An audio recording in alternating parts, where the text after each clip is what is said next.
Why did rates of depression and anxiety skyrocket right around 2012, especially for girls? That's Jonathan Haidt, a social psychologist who's been studying the effects of social media on teen mental health. Millennials are not really more depressed than previous generations, but suddenly kids born in 1996 and later are very different from the millennials. And this is a real puzzle, and this is a very interesting psychological and demographic puzzle. Jonathan is a careful researcher. He doesn't leap from data to definitive conclusion. More often, he leaves room for debate like this. Well, a piece of the puzzle is social media. But there's one trend that Jonathan argues is remarkably clear.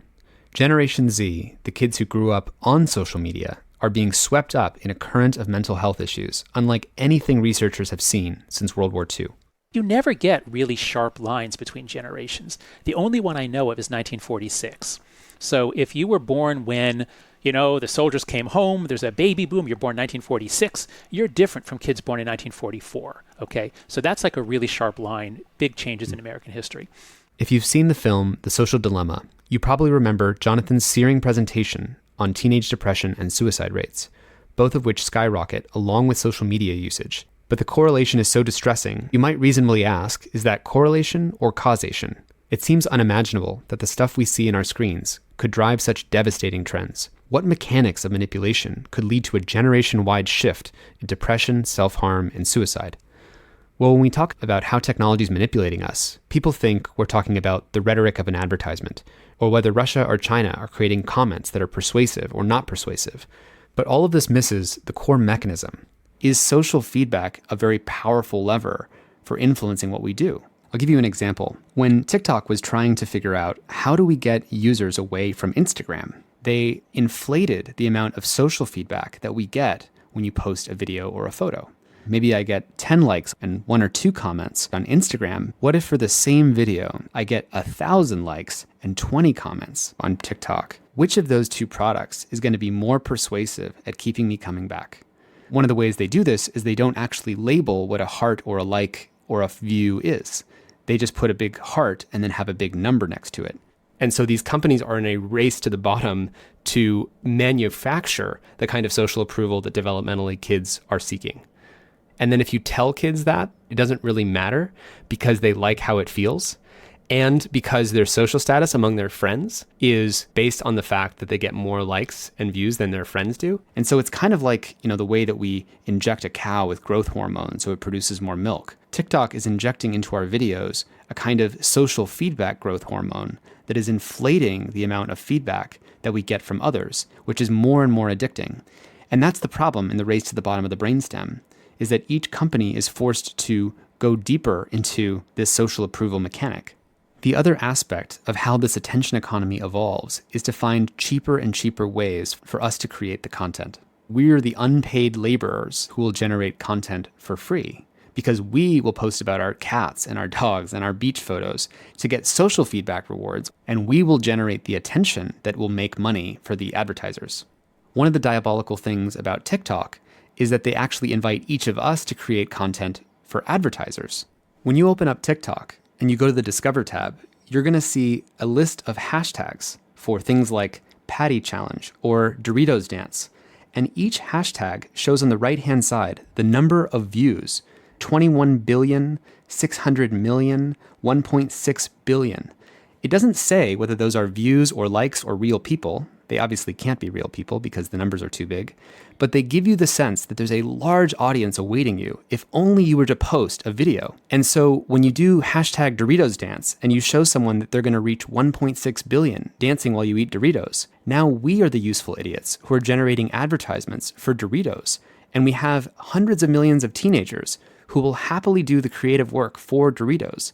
Do we want a world where your children are the unpaid laborers to generate advertising for other kids? Do we want a world where this is the future of children's development? The easiest standard of moral and ethical behavior is not what I would just endorse for myself, but would I endorse it for my own children? And many tech executives don't allow their own kids to use social media. That should tell you everything.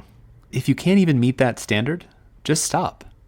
And we want to make sure we're not doing naive moral panics here. I mean, we have worried about every new medium from radio to television and how they've affected children. But I also want you to keep in mind that as we crunch the numbers and argue the data, that this is the environment that our children are growing up in. At some point, if you work at Coca-Cola and the best you can do is just have it be, sugar inducing and diabetes creating, but then just the minimal amount, we're still in the wrong conversation. The question is what's good for people. That's the question of humane technology, not what's less bad for people. And too often the tech companies ask us to take the bad with the good. You've heard these arguments before. Obviously care about this for my own two girls. That's Mark Zuckerberg in an interview with Fox News. And the research is pretty clear. What it says is that all internet use is not the same, or all screen use is not the same. If you're using it to interact with people, then that is associated with all of the positive aspects of well-being that you'd expect. You feel more connected, less alone, happier, and over time healthier too. And we've heard where some of these arguments can take us. Do you believe nicotine is not addictive? I believe nicotine is not addictive, yes. Mr. Johnston. Congressman, cigarettes and nicotine clearly do not meet the classic definitions of addiction. There is no intoxication. We'll take that as a no, and again, time is short. If you could just... When it comes to kids and potential harm, our standards need to be higher. I don't believe that nicotine or our products are addictive. I believe nicotine is not addictive. And our burden of proof lower. I believe that nicotine is not addictive. I believe that nicotine is not addictive. Today on the show, we ask Jonathan Haidt, a professor of business ethics at NYU, to lead us through a more nuanced and academic debate on teens and tech, without losing sight of the more critical question, are the kids all right?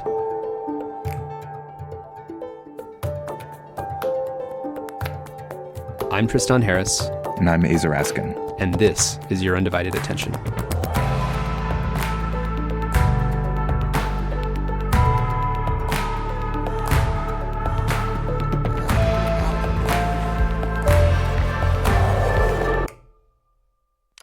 John, welcome to Your Undivided Attention. Thank you, Tristan. There's a lot of moral panic, seemingly, about how technology is affecting young people and teenagers and mental health. And a lot of headlines are smartphones ruining a generation, a lot of debate back and forth. And we've actually never covered this topic explicitly on this podcast. So do you want to take us back into how you got into this, a little bit on your background? Yeah, sure. I'm very happy to go through it because it's a branch off of my main research, but it's been a really fascinating branch. So I study morality. That's what I've always done. I picked that topic in graduate school when I was at the University of Pennsylvania.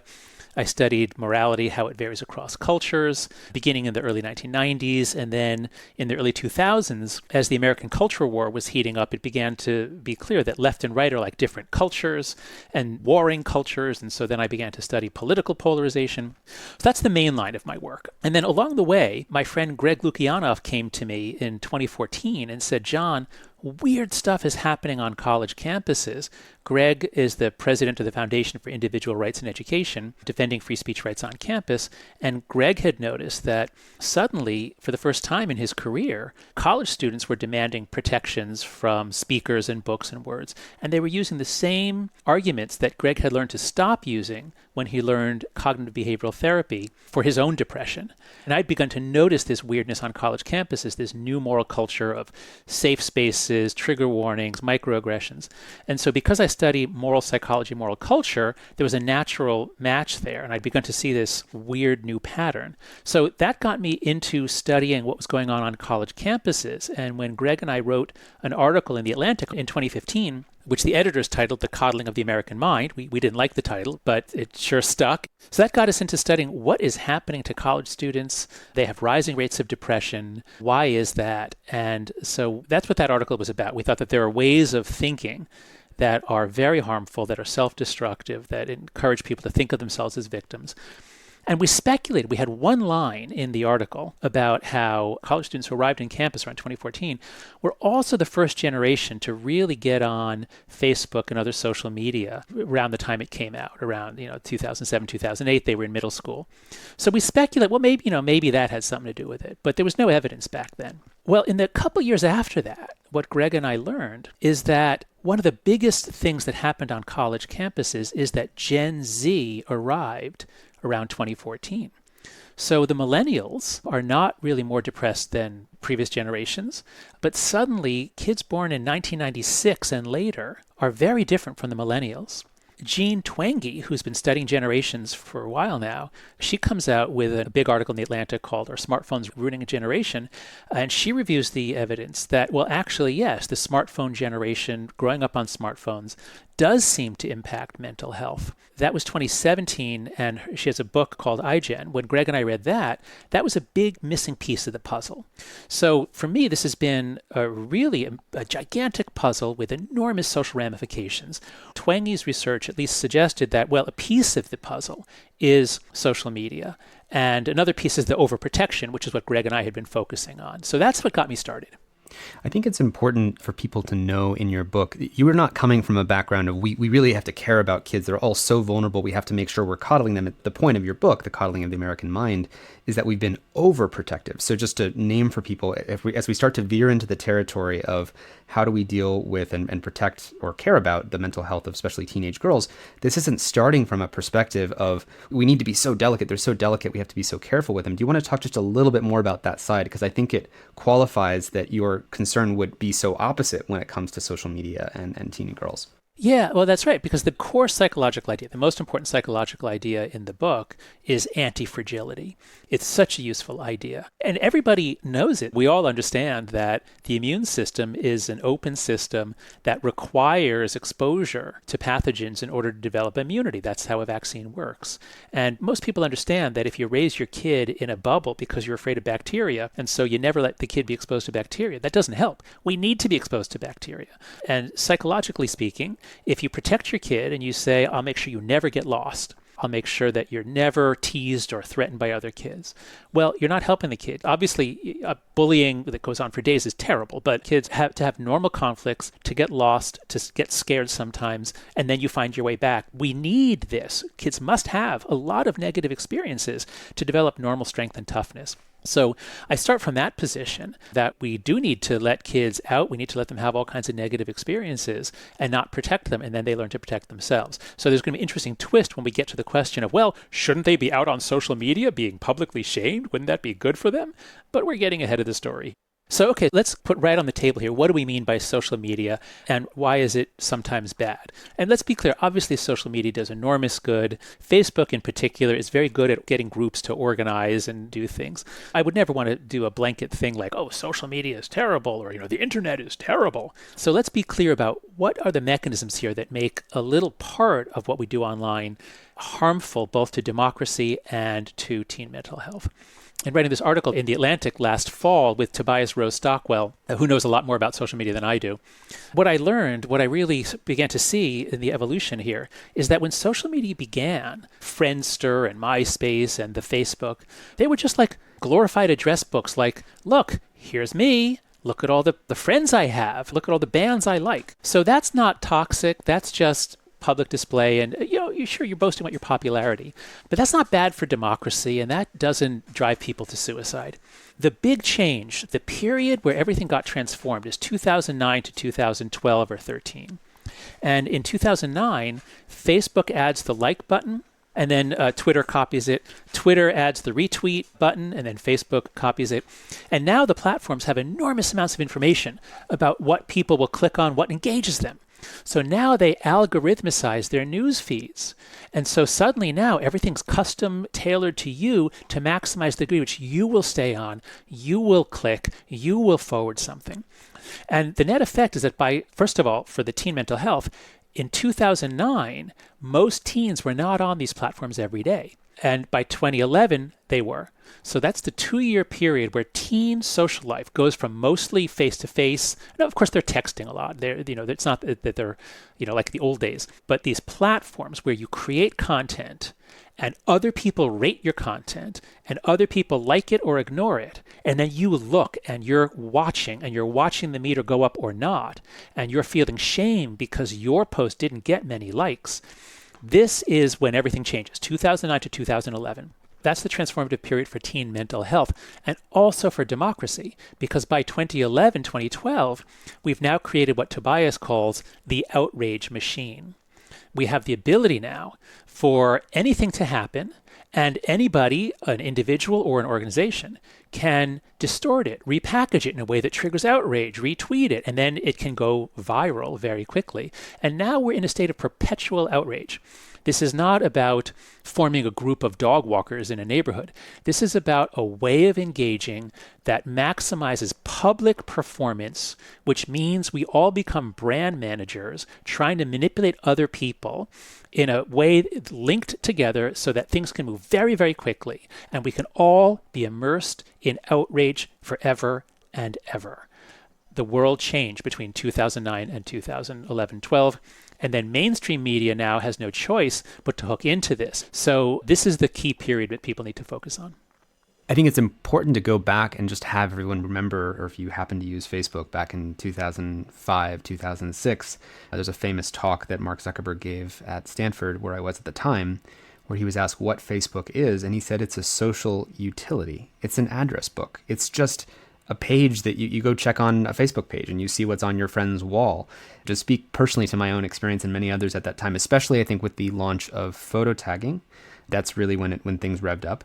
But just to sort of say that's very, very, very different than this infinite scrolling feed of more like that, click, more like that, click, more like that, click, and getting that instant approval and validation and having that tight feedback loop. Because if we take the detective case back to, is there a problem with social media and impacts on, say, mental health? Oftentimes the way this started was with this flat term, screen time. Screen time is the problem. Yeah. And it's this hours, debate. And it's like the glowing rectangle in front of your kids. That glowing rectangle is going to give your kids cancer. And this feels kind of like other moral panics that we've had in history. TV, that glowing rectangle is going to melt your brain. Elvis is shaking his hips. Whatever the thing was, we're worried about just the eyeball and the glowing rectangle. And You're saying something explicitly different. I want to maybe track some of that debate, because even until recently, screen time has been used as the vehicle for this debate about what is good or bad. Yeah, that's right. That's where it gets really interesting, as a scientific detective story, as a sociological detective story. It's really important to note that anytime there's a new technology that the young people use, the older people freak out about it. This was true for novels in the 18th century. It was true for radio, television, comic books, video games. And in general, and there's a very common dynamic. And so, especially once the iPhone comes out in 2007, the touchscreen technology is so much more addictive, I would say. And here I'm speaking as a psychologist, almost as a behaviorist. The day I got my first iPhone and my 2-year-old son was able to master the input-output, the fact that I didn't put all my money in Apple on that day is one of the biggest mistakes of my life. Because it is an amazing interface, and it's much more pleasing than going through a keyboard to a computer screen. So yeah, this was shaping up to be a classic moral panic where all the kids were on their phones and the adults were saying, well, this is going to melt their brain. Now, if we just focus in on depression and anxiety, okay, so we have to be clear. What are the input variables? Is it screen time? Is it social media? And what are the outcome variables? Is it depression? Is it laziness and failure to launch? What are we talking about? And so most of the research is focused on depression and anxiety because that's the big mystery. That's the giant thing that has to be explained.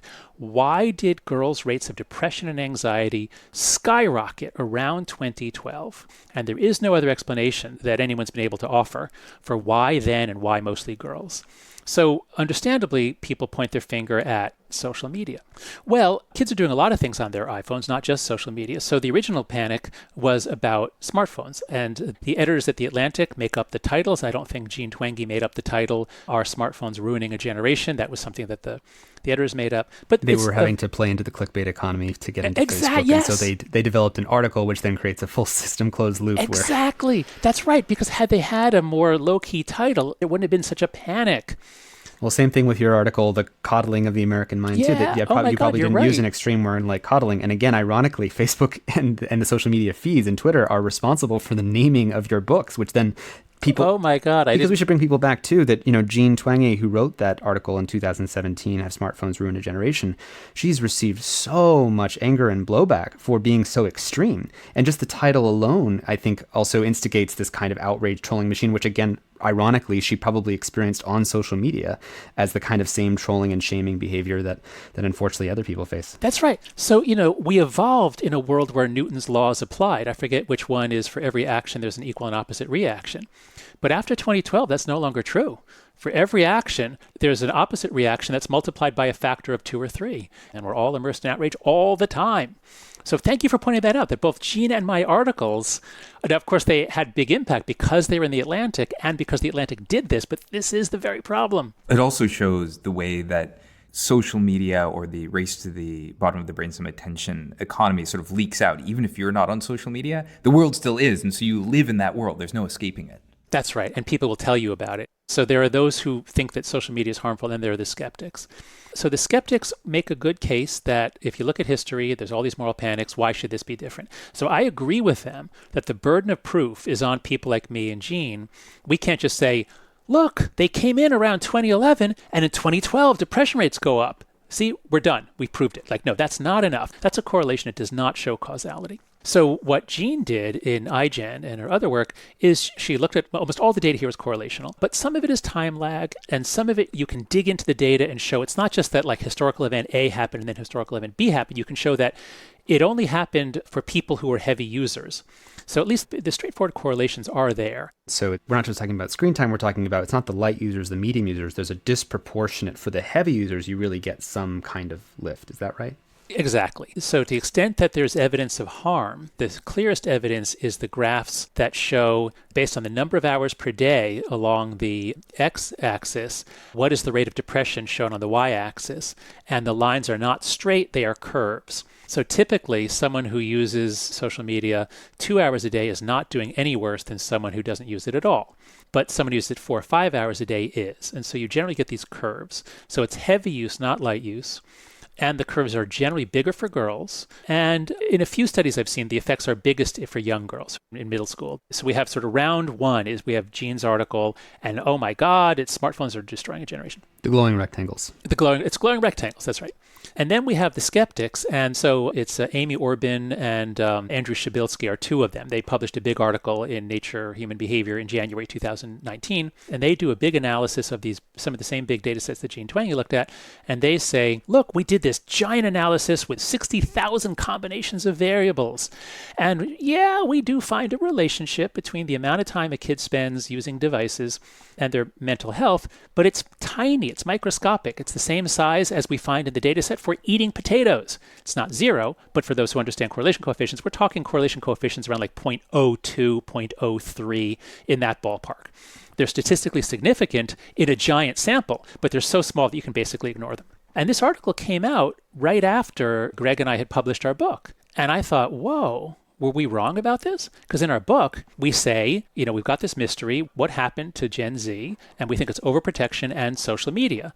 And so I created a Google Doc where I put all these articles that were coming out on both sides, and I invited Jean to join me as a co-curator because she knows a lot more about the substance of them. This is not my area of expertise.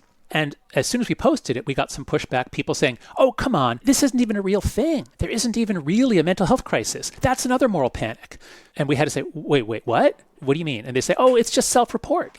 Sure, kids are saying they're depressed, but, that's just because they're really comfortable talking about it now more than older generations.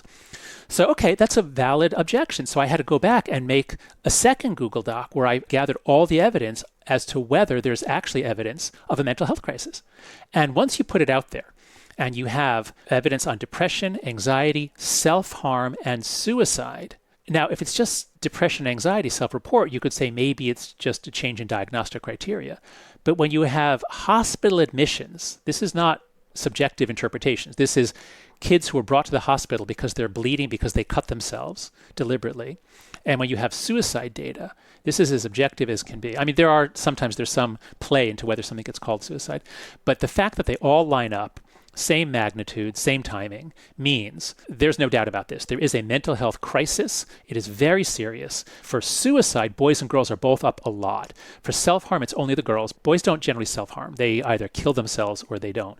Girls will self-harm. It's more of a social thing and an anxiety reduction thing. So I think that's a big step forward, is just to establish this is real and this is really big. And it's not just in America. Same thing in all the other Anglo countries. We haven't looked everywhere in the world, but in Britain, Canada, Australia, New Zealand, it's smaller in the South Pacific places, but in UK, Canada is very similar to the US. So we created that Google Doc, and there's been zero pushback on that once we put it up there. So now it's very widely accepted. There really is a crisis here. So let's talk about the Orbit and Shabilsky study, because that is the most widely cited study. Specifically the one saying there actually isn't something to worry about here. I mean, I remember the New York Times article saying that, no, it looks like smartphones are not ruining a generation or something like that. Yeah. And so the one in the Times was, I think, don't freak out about screen time during the pandemic. And it seems to give the all clear signal to parents to say, don't worry about it, let your kids do what they want. But what Jean and I found, because we were puzzled, like, wait a second, how can there be no effect in their study when there are big effect in others? But if you dig into it, what you find is this. The hypothesis here is heavy use of social media by girls is associated with depression. Let's call that a pitchfork. Let's take that pitchfork, stick it in the ground, and now let's do 60,000 analyses. We'll just pile analysis and analysis on top of that, each one being like a straw. And before you know it, you've got this giant haystack of analyses, 60,000 of them. Almost all of them have nothing to do with that pitchfork. So almost all the analyses are about television use or video games or all sorts of other digital device activities. So only a few of the analyses are actually about social media. It's mostly about screen time. And on the outcome side, they don't just use the questions about depression. They have this one measure of it's not even mental health. It's got 32 questions on all sorts of things. Only 4 or 5 are actually about depression. So this one scale accounts for thousands and thousands of analyses when only a couple are relevant. Anyway, there's a lot of other stuff like this. I'm not accusing them of anything. This is not like they're trying to be devious. The analysis they did is so impressive, but yet only a little bit of it is actually relevant to the hypothesis. So to come back to our detective story, we have a crime or a body, as it were. We have a giant increase in rates of depression, anxiety, self-harm, and suicide. Started around 2012. Who done it? And it's as though some of the crime scene data was sent to one lab, which analyzed it and came back saying, nah, doesn't really look like there's any evidence here. And then Jean and I say, well, actually, we think they did the wrong lab test. If you do the right lab test, you actually get evidence that the culprit or the accused is in the right place at the right time. And this is with a dose-response model. That is, that the kids who use it more are the ones who suffer more. It reminds me, in your book, A Coddling of the American Mind, I mean, part of it in terms of argumentation is we have this desire for simplicity. We have this desire for just quick, easy answers. And the answer that we really want people to do is move towards complexity and nuance. Like, what is the complex and nuanced perspective? But in this case, it almost feels like there's been a weaponized use of complexity because we took 60,000 possible variations and, as you said, sort of hiding a pitchfork of sort of some very obvious, very clear harm that's in there. No, that's right. That's right. But you know what? Let me respond to your point about nuance. I should be careful about calling it, weaponized and using battle metaphors. But science is actually advancing as it should, in that you have people making a claim, you have critics who say, no, that's wrong. And then you have the first batch saying, well, actually, no, your rebuttal had some errors. And the nuance that we're advancing to, I think, is actually pretty good here. It is that screen time is not a good measure. And here, Amy Orban has been, I think, really good on this. She's had a lot of articles saying, stop talking about screen time. And she actually has convinced me about that and my debate with her. Now, screen time still matters overall in the sense that parents need to decide and kids need to decide, do you want to spend all day on your screen? But if we're talking about does screen time cause depression or anxiety, no, it looks like it doesn't. So if we just focus on depression and anxiety, I think we are honing in on the idea that screen time is not the problem, but social media is. We're not accusing all screen time activities. We're actually now focusing on, we think this is the guy that did it. So it's not resolved, but I think we've got the guy. So we've gone through the detective story with these statistical models, but the content that's beneath the word social media is different for each application and on a given day and in a given year.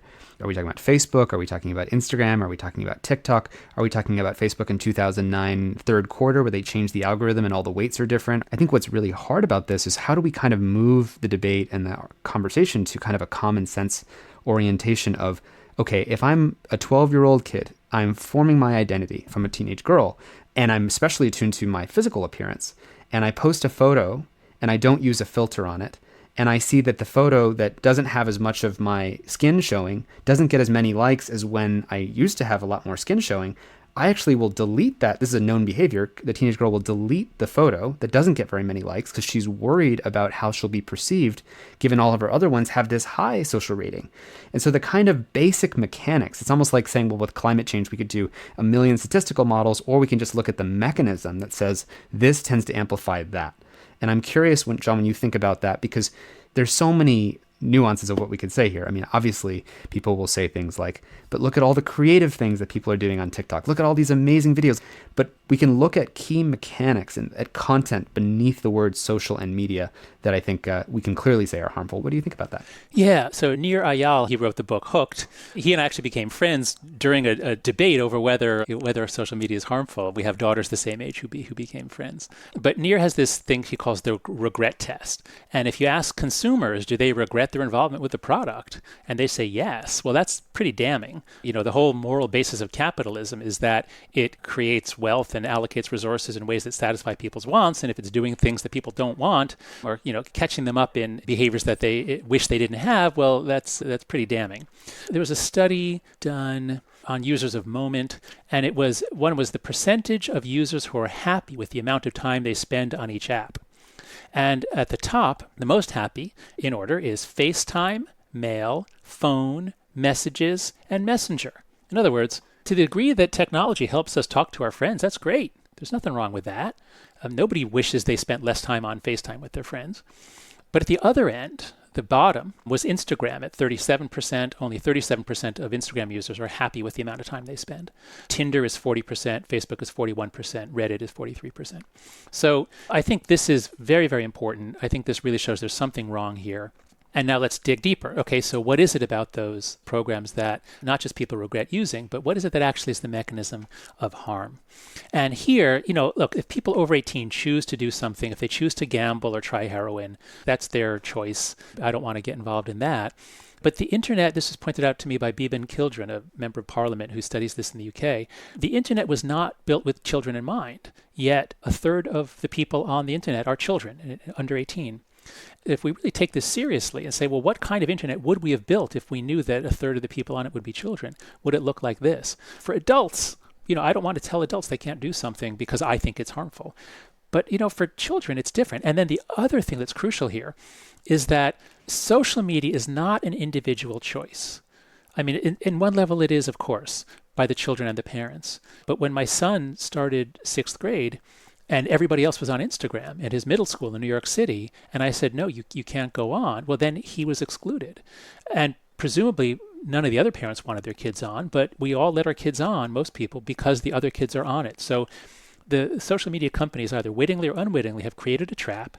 Everybody lies about their age. They can get on whenever they want. To answer your question, you did say, well, are there all these good things? Yeah, of course there are. And if it wasn't for the mental health, suicide, and self-harm, I would say, let's try to add up the pluses and minuses. We're talking between 50 and 150% increases in suicide for teenagers in the United States. So given that, I think we can say you can be as creative as you want on Instagram and TikTok, but maybe wait until at least the legal age of 13 and maybe even longer. I know people who are on, say, the well-being team of Instagram or Facebook. They actually have teams of people who are worried about well-being. They'll hire the statisticians, they'll hire the subjective well-being experts who worked under Ed Diener and Martin Seligman and positive psychology people, and they hire as many PhDs as you want.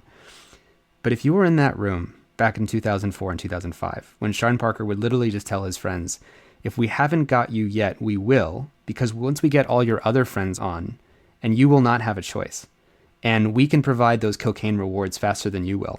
I think someone who set up a service that tapped into those same reward pathways, everything else is almost a distraction because the well-being team is just there to justify and to try to do the best they can with a product whose entire basis is addiction.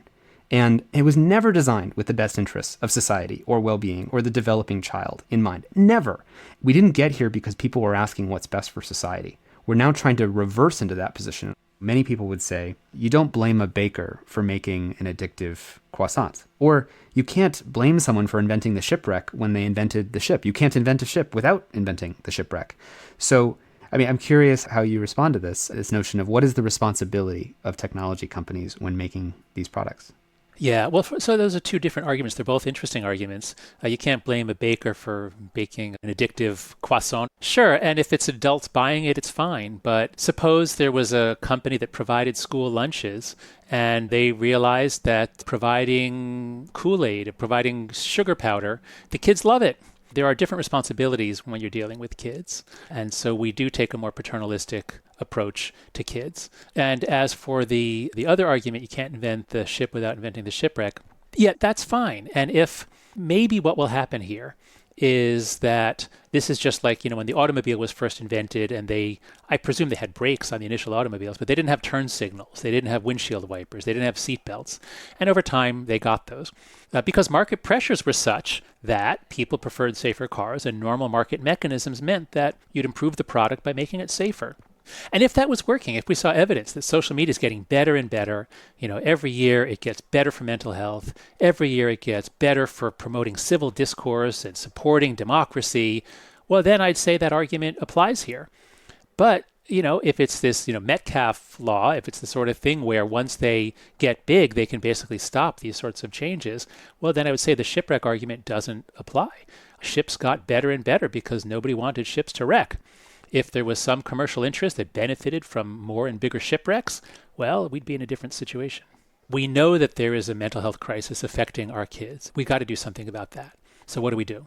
I would suggest we start with some simple experiments. We can find out, there are ways of finding out answers to this. The simplest experiment we can do that is urgently needed is if anybody listens to this podcast who knows anybody who works in a school district or a middle school, suggest this simple experiment. Take some school district. They're all coping with the rise of depression, anxiety, self-harm. They're all worried about this. Take some school district and ask them to do a simple experiment. Ask half the schools in the district to strongly discourage kids from opening social media accounts. Because it has to come centrally. You can't expect individual parents to ban Instagram. You have to have a school-wide effort to say, just don't let your kids have an account until high school. And have a policy in school of keeping the devices locked away during the day. As long as kids have it in their pocket, they're thinking about it. They're not paying attention to the teacher as much. They're thinking about the drama, and they go to the bathroom, they add to the drama. So if there are school districts out there that are concerned about this, and they all are, do experiments. Middle school is where I think we really can get a handle on the problem. And if a school district has, especially in a city, has, 10 different middle schools, if 5 of them do this and 5 go with this standard policy where they all are on all the time, then we'll see. In a year or two, we'll see. Because social media changes the fundamental fabric of connection, you can't do it one person at a time. It has to be done group at a time, community at a time. So I think we have an emergency, we have a likely suspect, and we have simple scientific methods for trying to figure out, is social media really the culprit? And middle school is the best place to look. What I love about the suggestion is if we actually ran those experiments and a set of middle schools, you see the kids making better sense of the world, have better relationships with themselves. That creates a race to the top. Do you want to have your kid in the schools where they're going to be more likely to commit self-harm or not?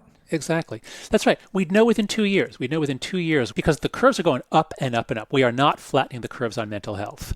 And if some schools are able to flatten the curve and actually bring down the rates of suicide and self-harm, yeah, I think you're going to see a lot more parents wanting to move to that town. I think that's something that we can all hopefully get behind, and maybe that's a centralizing point for how we at least get behind the issues of mental health in kids. John, thanks so much for coming on the podcast. Oh, well, what a pleasure. Tristan and Iz, it's been really fun sharing metaphors with you.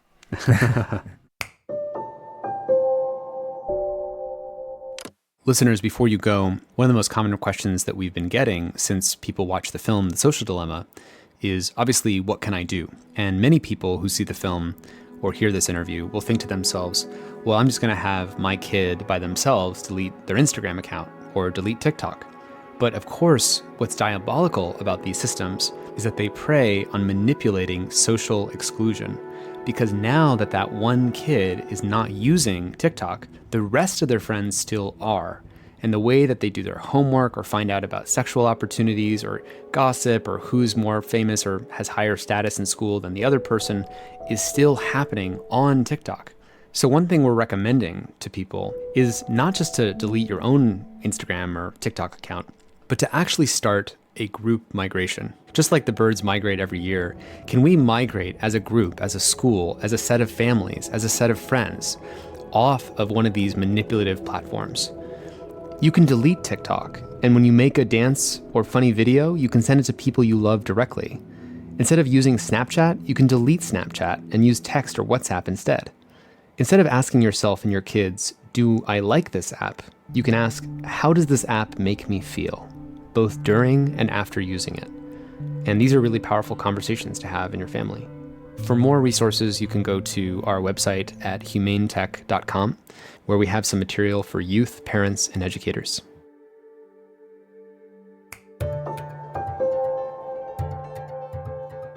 Your Undivided Attention is produced by the Center for Humane Technology. Our executive producer is Dan Kedmi, and our associate producer is Natalie Jones. Noor Al-Samurai helped with the fact-checking. Original music and sound design by Ryan and Hayes Holiday. And a special thanks to the whole Center for Humane Technology team for making this podcast possible. A very special thanks to the generous lead supporters of our work at the Center for Humane Technology, including the Ominiar Network, the Gerald Schwartz and Heather Riesman Foundation, the Patrick J. McGovern Foundation, Evolve Foundation, Craig Newmark Philanthropies, and Knight Foundation, among many others. Huge thanks from all of us.